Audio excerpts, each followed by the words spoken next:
নরসিংদীতে আধিপত্য নিয়ে সাবেক ও বর্তমান ইউপি চেয়ারম্যানের অনুসারীদের তুমুল সংঘর্ষ, একজনের মৃত্যু, আহত ২০ জন হাসপাতালে, এলাকায় উত্তেজনা। খুলনা বিশ্ববিদ্যালয় শিক্ষার্থী অর্ণব হত্যাকারীদের ধরতে ৩ দিনের আলটিমেটাম, প্রশাসনের ভূমিকা নিয়ে শিক্ষার্থীদের ক্ষোভ। ২ দিন পার হয়ে যাওয়ার পরেও পুলিশ এবং প্রশাসনের নিষ্ক্রিয় ভূমিকা আমরা দেখছি। আমাদের মতো রাজপথে আসেন, এসে আপনারা ডিক্লেয়ার দিয়ে যান যে আপনারা অপ্রগত, আপনারা পারছেন না। ফিরস্তান নেয়ার নামে প্রতারণার শিকার রংপুরের ৭ জন, ২৭ লাখ টাকা আত্মসাতের অভিযোগে মামলা। অস্বীকার চট্টগ্রাম মহিলা দলের নেত্রী ও তার ছেলের। চট্টগ্রাম রাজুর এক অ্যাকাউন্টে টাকাটা দিছি, তো উনি বলছেন হ্যাঁ টাকা আমরা পাইছি, সমস্যা নাই, আপনি আরো কিছু টাকা পয়সা দেন। টাকা চাইতে গেলে বিভিন্ন ধরনের হুমকি মামলা জর্জরিত করবে। জনতার ভালোবাসা আমার থেকে সরে যাবে এইসব মনে করে হয়তো বা এগুলো আর করা।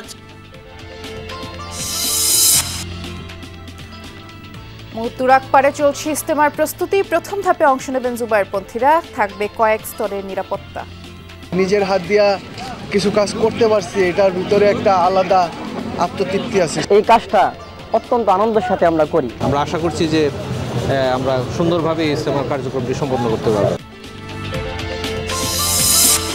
কুষ্ঠরোগীর সঠিক পরিসংখ্যান নেই দেশে, বিনামূল্যে চিকিৎসা দেওয়া হলেও নির্মূল হচ্ছে না রোগ, সামাজিক নিগ্রহের শিকার আক্রান্তরা।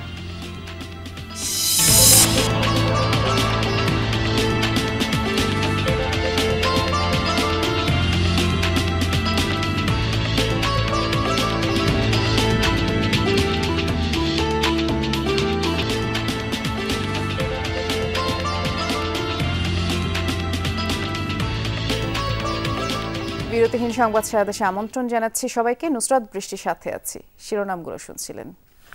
নরসিংদীর রায়পুরায় আধিপত্য নিয়ে সাবেক ও বর্তমান ইউপি চেয়ারম্যান অনুসারীদের মধ্যে দফায় দফায় সংঘর্ষ হয়েছে। এতে করে একজনের প্রাণ গেছে, অন্তত ২০ জন আহত হয়েছেন। ঘটনাস্থলে পৌঁছে পরিস্থিতি নিয়ন্ত্রণে আনে পুলিশ, জোরদার করা হয়েছে টহল। সংঘর্ষের পর থেকে এলাকায় থমথমে পরিস্থিতি বিরাজ করছে। গোটা এলাকা জুড়েই সংঘাতের ক্ষতচিহ্ন। নরসিংদী রায়পুরাবাসী সকালটাই শুরু হয় এক সংঘর্ষের মধ্য দিয়ে। দুর্গম চরের বাঁশগাড়ি এলাকায় দফায় দফায় লড়াইয়ে জড়ায় দুপক্ষ। স্থানীয়দের মতে বালুমহলের নিয়ন্ত্রণ ও এলাকার আধিপত্য নিয়ে দীর্ঘদিন ধরেই যুবলীগ নেতা ও বাঁশগাড়ি ইউনিয়নের বর্তমান চেয়ারম্যান রাতুল হাসানের সাথে বিরোধ চলছে আওয়ামী লীগ নেতা ও সাবেক ইউপি চেয়ারম্যান আশরাফুল হকের। এরই জেরে শনিবার সন্ধ্যা থেকে দেখা দেয় উত্তেজনা। রাত পেরুলেই দেশীয় এবং আগ্নেয়াস্ত্র নিয়ে সংঘর্ষে জড়ায় দুজনের অনুসারীরা। চলে দফায় দফায় ধাওয়া পাল্টা ধাওয়া। একটা লোক গুলি খায়া পয়রা আছে না, সাইডটাইতে আছে, তো আমি লোকটার আছে না হেল্প করতে গেছি। হেল্প করতে গিয়ে আজকে আমার এই অবস্থা। রাসেল, রায়হান, রাজীব, সুজীব এরা দল যুক্তি করে দলের মানুষ লয়া আমরা বাইতে হামলা দিছি। হামলা দেওয়া পরে গুলি করছে। ঘণ্টা পাঁচেকের সংঘর্ষে গুলিবিদ্ধ সহ আহত হয় অন্তত ২০ জন। ঘটে প্রাণহানির ঘটনাও, আহতদের বিভিন্ন হাসপাতালে নেওয়া হয়েছে। একজন আমাদের কাছে মৃত এসেছে, তো তাকে আমরা দেখেছি এবং ডেথ কনফার্মেশনের পরে আমরা পরবর্তী পদক্ষেপের জন্য আমরা থানায় জানিয়েছি। ৩ জনই বুলেট ইঞ্জুরি ছিল, একজন তো ব্রড ডেড আর 2 জন বুলেট ইঞ্জুরি, তাদেরকে আমরা দেখেছি। ঘটনাস্থলে পৌঁছে পরিস্থিতি নিয়ন্ত্রণে আনে পুলিশ, জোরদার করা হয়েছে টহল। এখানে 2 গ্রুপের সংঘর্ষ হয়, স্থানীয় 2 গ্রুপ। প্রভাব বিস্তারকে কেন্দ্র করে এক গ্রুপের আলমগীর নামে একজনের লাশ আমরা এখানে পেয়েছি গুলিবিদ্ধ অবস্থায়। এলাকায় আমরা পর্যাপ্ত পরিমাণে পুলিশ মোতায়েন করেছি, জেলা পুলিশ থেকে শতাধিক পুলিশ রয়েছে এখানে। এর আগেও বেশ কয়েকবার এলাকার প্রভাব নিয়ে দ্বন্দ্বে জড়ায় এই দুপক্ষ। হুমায়ুন রশিদ, যমুনা নিউজ। শরীয়তপুরের জাজিরায় গোয়েন্দা পুলিশের মারধরে একজনের মৃত্যুর অভিযোগ করেছে তার পরিবারের অভিযোগ, গতরাতে উপজেলার নওডাবা এলাকায় ঘর থেকে ধরে নিয়ে যাওয়া হয় মিলন ব্যাপারীকে। ব্যাপক মারধর করা হলে মিলন অসুস্থ হয়ে পড়ে, হাসপাতালে নেওয়া হলে মারা যান তিনি। যদিও পুলিশের দাবি মাদক বিরোধী অভিযান চলাকালে আতঙ্কিত হয়ে পড়েই মারা যায় মিলন ব্যাপারী। অভিযানের সময় তাকে গাঁজাসহ আটক করা হলে তিনি ঘটনাস্থলে অসুস্থ হয়ে পড়েন এবং পরে মারা যান। মরদেহ ময়নাতদন্ত করা হচ্ছে। অভিযোগের বিষয়টি তদন্তের পরেই ব্যবস্থা নেওয়ার কথা জানিয়েছে ডিবি। যখন আমি আমার বাচ্চারে বড় বাচ্চার চিকুরদা বলছি যে বাবা তোমার আব্বা আর নাই, তখন তারা সব উন্ডা নিয়ে গেছে আমার স্বামীরে মাইরে দিয়ে। আমার স্বামী হত্যার বিচার চাই। অনেক খুশি লাথি দিছে, তা আব্বাই নিচে পড়ে গেছে। নিচে পড়ার পর আবার হইলো মুখ দিয়ে রক্ত বেরিয়েছে, কোনো নিঃশ্বাস মিশ্বাস কিচ্ছু নাই। হাসপাতালে যে মারা গেছে তাদের পরিবার বলতেছে, ওই বিষয়ে আমাদের ঊর্ধ্বতন কর্তৃপক্ষ একটা তদন্ত করে দেখবে যে আসলে আমাদের ফোর্সের কোনো গাফিলতি আছে কিনা। খুলনা বিশ্ববিদ্যালয়ের শিক্ষার্থী অর্ণব হত্যাকারীদের খুঁজে বের করতে ও মোটিভ উদ্ঘাটনে 3 দিনের আলটিমেটাম দিয়েছে শিক্ষার্থীরা। সহপাঠী খুনের ঘটনায় কর্মসূচি পালন শেষে এই সময় বেঁধে দেয়া হয়। আর এই মামলায় একজনকে গ্রেফতার দেখিয়েছে পুলিশ। সন্তানহারা পরিবারে কান্নার রোল এখনো থামেনি। প্রশাসনের ভূমিকা নিয়েও অসন্তোষ দেখা দিয়েছে।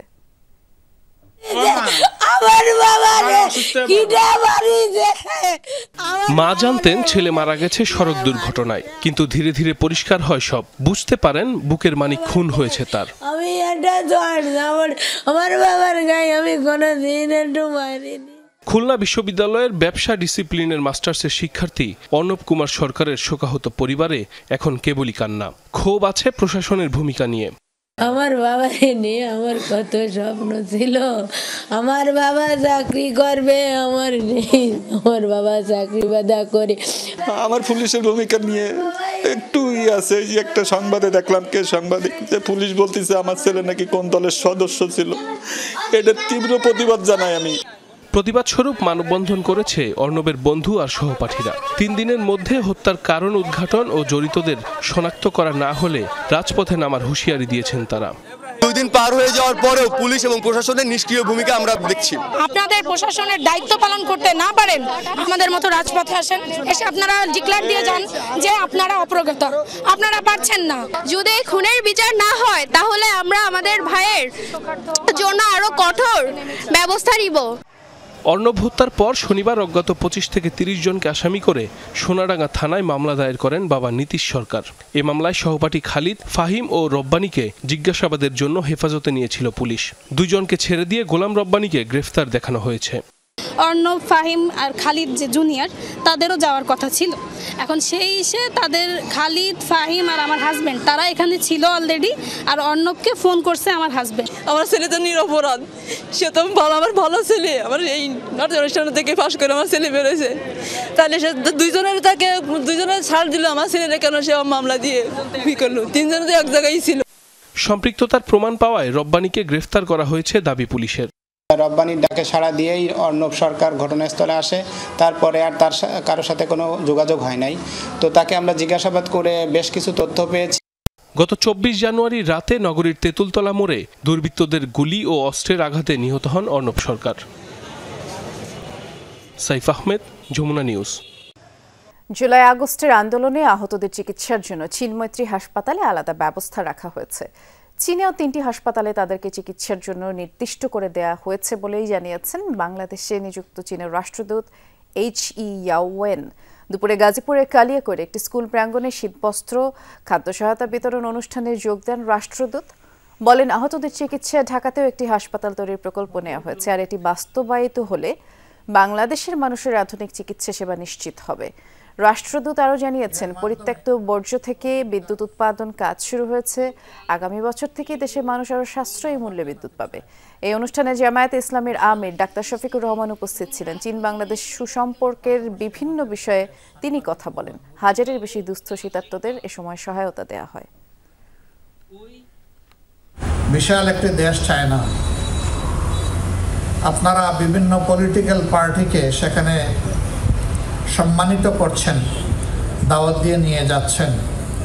তার পাশাপাশি আমাদের দেশের সাংবাদিক মহল, বুদ্ধিজীবী, শিক্ষাবিদ যারা, তাদেরকেও আপনারা এই সুযোগটা বেশি বেশি করে তৈরি করে দেবেন।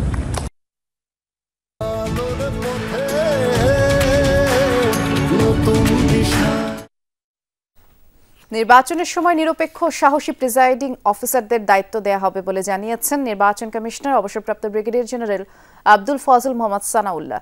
সকালে রংপুরে ভোটার তালিকা হালনাগাদের বিষয়ে মতবিনিময় সভা ছিল। এতে যোগ দিয়ে কমিশনার সানাউল্লাহ বলেছেন, প্রিজাইডিং অফিসাররা সুষ্ঠুভাবে ভোট পরিচালনার জন্য সম্পূর্ণ ক্ষমতা পাবেন। তফসিল ঘোষণার সময় নিবন্ধিত রাজনৈতিক দলগুলো নিয়েই নির্বাচন হবে, আর জুনের মধ্যেই ভোটার তালিকা হালনাগাদ করা হবে। আগামী বছরের 1 জানুয়ারি থেকে নতুন ভোটাররা তালিকাভুক্ত হবেন, এমনটাও জানান আবুল ফজল মোহাম্মদ সানাউল্লাহ।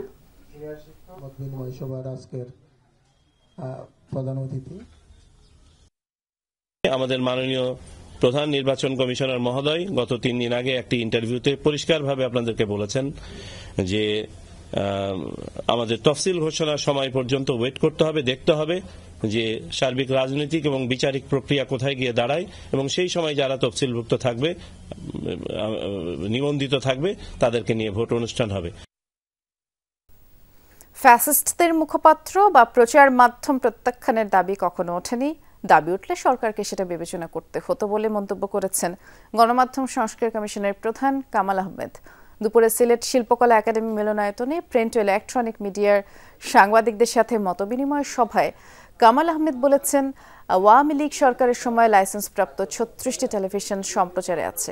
রাজনৈতিক বিবেচনায় এসব প্রতিষ্ঠানের অনুমতি দেয়ায় বস্তুনিষ্ঠ সংবাদ পাওয়া যায়নি। এর ফলে জুলাই আগস্টের অভ্যুত্থানেও তাদের ভূমিকা ছিল বিতর্কিত। তাদের প্রত্যাখ্যানের দাবি আসেনি।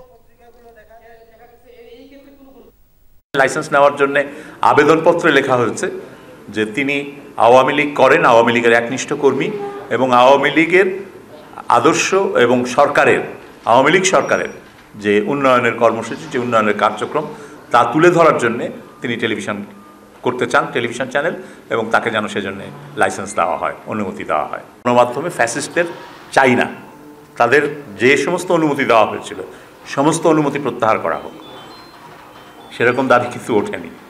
সেরকম দাবি উঠলে সেটাও বিবেচনা করতে হবে, সরকারকেই বিবেচনা করতে হবে। টঙ্গীর তুরাকপাড়ে আগামী শুক্রবার থেকে শুরু হচ্ছে বিশ্ব ইজতেমার প্রথম পর্ব। এরই মধ্যে ময়দানের কাজ শেষ পর্যায়ে, আর প্রথম পর্বে অংশ নিচ্ছেন মাওলানা জুবায়ের পন্থীরা।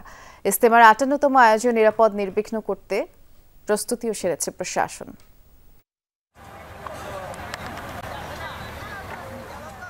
শুক্রবার ফজরের নামাজের পর আম বয়ানের মধ্য দিয়ে আনুষ্ঠানিকভাবে শুরু হবে মুসলিম উম্মার অন্যতম বড় জমায়েত বিশ্ব ইজতেমার প্রথম পর্ব।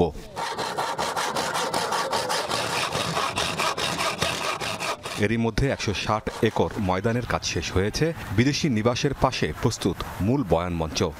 কিছু সময় হলো আল্লাহ রাস্তায় দিতে পারছি, নিজের হাত দিয়া কিছু কাজ করতে পারছি, এটার ভিতরে একটা আলাদা আত্মতৃপ্তি আছে, শান্তি আছে। এই কাজটা অত্যন্ত আনন্দের সাথে আমরা করি, এবং এই কাজটা আমরা করি ওলামায়ে কেরামের তত্ত্বাবধানে। কে কত বাস টানতে পারে, অর্থাৎ তার চিন্তা চেতনা এই রইল এই যে এই বাসগুলি যখন নাকি সে টানবে, কিয়ামতের ময়দানে তার এইগুলি ওজন হবে কি দাঁড়িপাল্লায়। শুধু আল্লাহকে রাজি খুশি করার জন্য, মানুষকে দেখানোর জন্য এগুলো কাজগুলো করি না। আমরা আগে আসছি যে কাজ করব, সুন্দর পরিপাটি করব, পরিবেশটাকে সুন্দর করে রাখবো, যাতে সারা বিশ্বের মুসলিম এখানে আসে এবং আল্লাহ রাস্তায় বের হতে পারে, এবং তারা যে বের হবে তার একটা সবের অংশীদার যেন আমরা হতে পারি। তাবলীগ জামাতের শীর্ষ আলেমদের বয়ান শুনে তা বিশ্ববাসীর কাছে পৌঁছে দেওয়ার জন্য এখান থেকেই ছড়িয়ে পড়বেন মাওলানা জুবায়ের পন্থী বা শুরায়ে নিজামের অনুসারীরা। পুরা দুনিয়া থেকে মেহমান আসবে, কি পরিমাণ আসবে এখন এই মুহূর্তে বলা যাচ্ছে না, তবে বিগত বা কয়েকবার থেকে এবারে ইনশাআল্লাহ আমাদের বিদেশি মেহমানরা অনেক বেশি হবেন। ইজতেমা ঘিরে সব ধরনের প্রস্তুতি নিয়েছে আইনশৃঙ্খলা রক্ষাকারী বাহিনী। থাকছে কয়েক স্তরের নিরাপত্তা ব্যবস্থা, ওয়াচ টাওয়ার ও সিসি ক্যামেরার আওতায় থাকবে পুরো ইজতেমা ময়দান। প্রতিটি খিত্তায় র্যাবের পাশাপাশি কাজ করবে সাদা পোশাকের পুলিশ। অন্যান্য যেসব ফেসিলিটিস আছে সেগুলো আমরা এনশিওর করছি। অবৈধ উচ্ছেদের কিছু বিষয় আছে ইজতেমা মাঠের আশেপাশে, আপনারা জানেন যে বেশ কিছু টেম্পোরারি স্থাপনা আছে, যার যার অংশটা ঠিকমতোই আসলে এগোচ্ছে। আমরা আশা করছি যে আমরা সুন্দরভাবে ইজতেমার কার্যক্রমটি সম্পন্ন করতে পারব। প্রথম পর্বের আখেরি মোনাজাত হবে 2 ফেব্রুয়ারি। আমিন বাবু, যমুনা নিউজ। 24টি বিশ্ববিদ্যালয়ের গুচ্ছ পদ্ধতির ভর্তি পরীক্ষা পুনর্বহালের দাবিতে বিক্ষোভ করছে ভর্তি ইচ্ছু শিক্ষার্থীরা। সকাল থেকে আগারগাঁওয়ের ইউজিসি ভবনের সামনে তারা বিক্ষোভ করেন। বলেন, টানা কয়েক বছর ধরে হয়ে আসা গুচ্ছ পদ্ধতির পরীক্ষায় শিক্ষার্থীদের ভোগান্তি কমে এসেছিল। তবে কয়েকটি বিশ্ববিদ্যালয়ে গুচ্ছ পদ্ধতি থেকে বের হয়ে যাওয়ায় নতুন সংকটের তৈরি হয়েছে। বিভিন্ন বিশ্ববিদ্যালয়ে আলাদা আলাদা পরীক্ষায় অংশ নিতে প্রচুর অর্থ ব্যয় হয়। যা মধ্যবিত্ত ও নিম্ন মধ্যবিত্তের জন্য কষ্টের কারণ হয়ে দাঁড়িয়েছে। বলেন জগন্নাথ, কুমিল্লা ও খুলনা বিশ্ববিদ্যালয় সহ বেশ কয়েকটি প্রতিষ্ঠান গুচ্ছ পদ্ধতি থেকে বের হয়ে গেছে। শুধুমাত্র শিক্ষার নামে বাণিজ্য করতে শিক্ষা প্রতিষ্ঠানগুলো এই পদ্ধতি থেকে বের হয়ে যাচ্ছে বলেও তারা অভিযোগ করেন।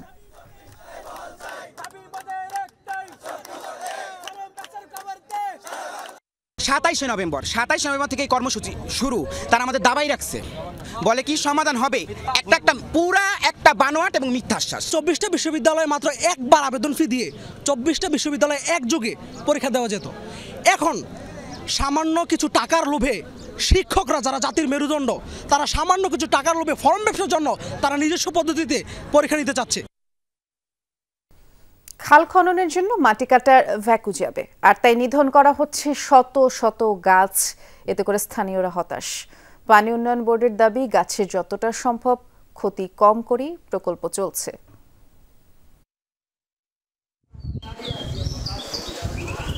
বৃক্ষ নিধনের পর থেকেই চাঁদপুরের দুর্গাদি গ্রামের বিধবা নারী জাহানারা বেগমের এমন আহাজারি।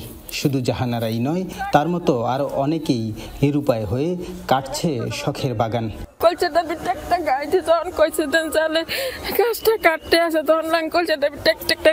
আমি 3-4 দিন ঘুম যাই না। এই নারকেল গাছ বাঁচানোর লেগে আমার একটা নারকেল গাছে 1500 টাকা রুচি। আমি এখানে কাজ করে যখন মাটি কাটবে তখন হচ্ছে আপনার যদি বেগু না ঘুরেতে পারে, এই জন্য সবাইকে বলা হয়েছে যে গাছগুলো কাটার জন্য। মেলা ক্ষয়ক্ষতি হয়েছে মানুষের গাছ কাটায়, ইতিহাসবিহীন ঘটনা।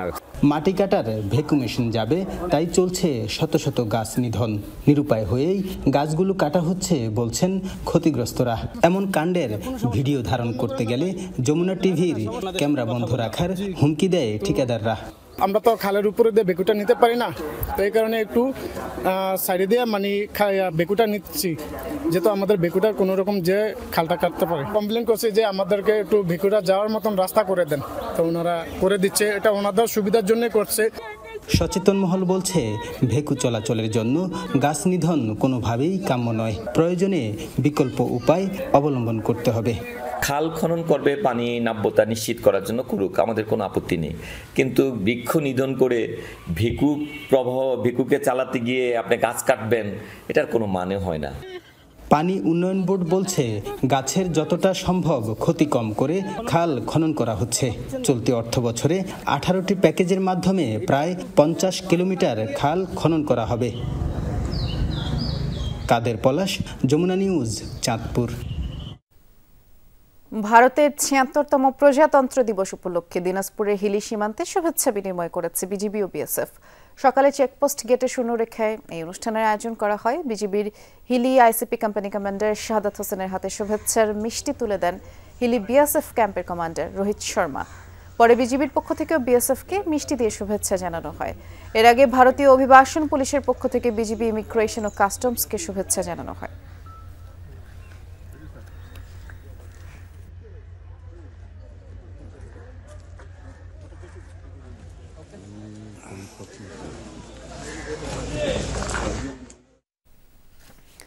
আজ বিশ্ব কুষ্ঠ দিবস। সমাজে কুসংস্কার রয়েছে যে পাপ কার্যের ফলেই এমন রোগ হয়। বিজ্ঞান বিষয়টি নাকচ করে দিলেও এখনো ঠিকই প্রায়শ্চিত্ত করে যাচ্ছেন কুষ্ঠরোগীরা। সামাজিকভাবে অবহেলার শিকার হচ্ছেন, চিকিৎসা সেবাও পাচ্ছেন না। এমনকি এসব রোগে আক্রান্তদের প্রকৃত তথ্যও নেই সরকারি পর্যায়ে। চিকিৎসকরা বলছেন, সঠিক সময়ে শনাক্ত এবং যথাযথ চিকিৎসা পেলে পুরোপুরি সেরে ওঠা সম্ভব এসব রোগ। কুড়িগ্রাম পৌরসভার পুরাতন হাসপাতাল পাড়ার বাসিন্দা শফিকুল ইসলাম প্রায় 15 বছর আগে শরীরে হালকা ফ্যাকাশে দাগ থেকে শুরু কবিরাজি চিকিৎসায় ব্যর্থ হয়ে সরকারি হাসপাতালে গেলে জানতে পারেন কুষ্ঠরোগে আক্রান্ত তিনি। পরে ব্যাধি থেকে মুক্তি মিললেও পঙ্গুত্ব বরণ করতে হয় তাকে। আমার এই রোগ দেখিয়ে সবাই সরিয়ে গেল, কেউ নাই, একা একাই থাকি, একটা জ্যান্ত লাশ কবরে। পার্শ্ববর্তী মোল্লাপাড়ার বাসিন্দা ফিরোজা বেওয়া 38 বছর ধরে গোদরোগে আক্রান্ত তিনি। দারিদ্র্যের কষাঘাতে মানবেতর দিন কাটলেও যেন খোঁজ নেওয়ার কেউ নেই। চিকিৎসা তো চালাই দিয়ে পারি না, যখন ব্যথা হয় শুধু একটু প্যারাসিটামল খাই, এভাবেই আমি দিন কাটাচ্ছি। বেসরকারি কেউ আমাকে সাহায্য করেনি। কুষ্ঠ ও গোদ অনেক প্রাচীন রোগের মধ্যে অন্যতম। এসব রোগ নিয়ে সমাজে রয়েছে নানা কুসংস্কার, যা এই একবিংশ শতাব্দীতেও বিদ্যমান। তাই সামাজিক নানা বঞ্চনার ভেতর দিয়েই লড়াই করতে হয় শফিকুল, ফিরোজাদের। দিনে মনে করে 50 টাকা, 60 টাকা, 40 টাকা এইভাবে কষ্ট করি ওষুধ আনি খাওয়া হয়। কুষ্ঠ রোগে যখন আমার মেয়ে যখন খুব অসুস্থ হয়ে যায়, তখন তো এখানে কোনো ডাক্তার নাই। আমার স্বামী আমার মেয়ে যখন অসুস্থ ছিল, তখন আমার এই কাছের মানুষ কেউ এসে ওই কথা বলে, আমি সহ্য করতে পারি না। জনবল সংকট সহ নানা সীমাবদ্ধতায় কুষ্ঠ ও গোদ রোগে আক্রান্তদের প্রকৃত চিত্র উঠে আসছে না, ফলে ব্যাহত হচ্ছে এই রোগগুলো নির্মূল কার্যক্রম। ডিজেবল রোগীর সংখ্যা এখন আমরা পাচ্ছি ফিল্ড থেকে, যার কারণে আমার মনে হয় ফিল্ডে এখনও সুপ্তভাবে কুষ্ঠরোগী ঘুরে বেড়াচ্ছে। বৈদেশিক ডোনেশনের অভাব, যার কারণে যেভাবে সার্চিং হওয়া দরকার সেভাবে সার্চিং হচ্ছে না। চিকিৎসকরা বলছেন সঠিক সময়ে চিকিৎসা নিলে কমে আসবে কুষ্ঠ, গোদ রোগে অঙ্গহানির সম্ভাবনা, এমনকি পুরোপুরি নিরাময় সম্ভব। 2030-এর মধ্যে আমরা আসলে কুষ্ঠটাকে একদম স্মরণীয় পর্যায়ে নিয়ে আসবো। আগে কুষ্ঠর যতটুকু আমরা দেখতে পেতাম, এখন তার থেকে অনেকখানি কমে এসেছে।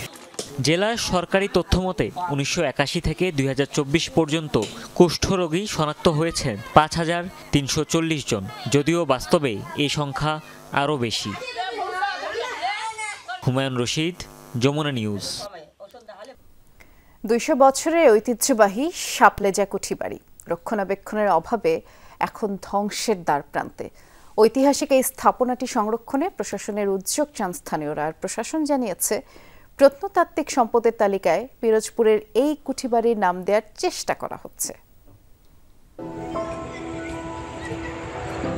প্রায় 9.25 একর জমির ওপর নির্মিত শাপলেজা কুঠিবাড়ি। লোকমুখে কথিত 200 বছর আগে ইংরেজ জমিদার এডওয়ার্ড প্যারি ক্যাসপার নির্মাণ করেন বাড়িটি। স্থানীয় এক ধনাঢ্যের কাছ থেকে পাওয়া উপহারের জমিতেই গড়ে ওঠে তার জমিদারি। পিরোজপুর উপজেলা সদর থেকে শাপলেজা ইউনিয়নের দূরত্ব 11 কিলোমিটার। বর্তমান ভূমি অফিসের পাশেই দাঁড়িয়ে আছে প্রাচীন স্থাপনাটি, অথচ এত বছরেও প্রত্নতাত্ত্বিক সম্পদের তালিকায় নাম ওঠেনি। সংস্কারে ব্যবস্থা নেওয়ার আশ্বাস জেলা প্রশাসনের। এটিকে তালিকাভুক্ত করে উন্নয়নের জন্য কার্যক্রম গ্রহণ করতে আমরা গ্রহণ করেছি। স্থানীয় পর্যায়ে কিভাবে এটিকে আরো সুন্দর করে জনগণের জন্য উন্মুক্ত করা যায় এবং জনগণের জন্য একটি দর্শনীয় স্থানে পরিণত করা যায়, সেই বিষয়ে আমরা কাজ করছি। আশা করছি যে এই বিষয়ে শীঘ্রই একটি ভালো ফলাফল। জমিদার বাড়ি ঘিরে লোকমুখে প্রচলিত আছে আনন্দ উৎসব আর শোষণ নিপীড়নের অজস্র গল্প। সে সবই এখন অতীত। কালের সাক্ষী হয়ে দাঁড়িয়ে আছে জরাজীর্ণ কাঠামো। শ্যাওলা আর বুনলতায় ঢেকে গেছে গা। জেলার প্রাচীন নিদর্শন হিসেবে কুঠিবাড়িটির স্বীকৃতি চায় স্থানীয়রা। 1947 সালে আসলে এটি আসলে তৎকালীন সরকারের কাছে আসলে এটা চলে যায়। পরবর্তীতে তারা চলে যাওয়ার পরে এই জমিদার বাড়িটিকে ঘিরে আসলে অনেক ইতিহাস ঐতিহ্য রয়েছে। প্রায় 200 বছরের পুরানো এটি আসলে আস্তে আস্তে ধ্বংসের দ্বার প্রান্তে চলে যাচ্ছে। আসলে এটি রক্ষণাবেক্ষণের অভাবে কিন্তু মূলত এটা আসলে ধ্বংস হয়ে যাচ্ছে। আগে কইতে ব্রিটিশ আমলে ছিল, ব্রিটিশ তারা থাকতো, কিন্তু তারা যাওয়ার পরে তো এটা কাছারি বাড়ি বলা হয়। এর আগে ফিচার মানে আর কি পরিষ্কার করিয়ে জঙ্গল টঙ্গল ঝুঁকিয়ে একটু পরিষ্কার করতে হবে। আবার আবার ওই নোংরা ইতিহাস আস্তে আস্তে। কুঠিবাড়িটা একতলা ছিল আগে, তারপর এখানে সাইবের থাকতো, তাদের ফ্যামিলি নিয়ে থাকতো এই জায়গায়। তখন একটা পরিবেশ যেরকম ছিল, এখন সেই পরিবেশটা নাই এই জায়গায়। এটা যদি পরিষ্কার পরিচ্ছন্ন হয়, 2টা বা 3টা টুল থাকে বড় বড়, যদি আমাদের বসার জায়গা হয় বা ছেলে মেয়ে আসে, আমাদের স্টুডেন্ট বন্ধু বান্ধব আসে, এক জায়গায় বসে আড্ডা দিই। অবহেলায় পড়ে থাকা কুঠিবাড়ির শান বাঁধানো পুকুর ঘাটও জৌলুসহীন। রক্ষণাবেক্ষণে দ্রুত উদ্যোগ না নিলে অবশিষ্ট ইটের গাঁথনিও হারিয়ে যাবে লোকচক্ষুর অন্তরালে। সাবরিনা লিজা, যমুনা নিউজ।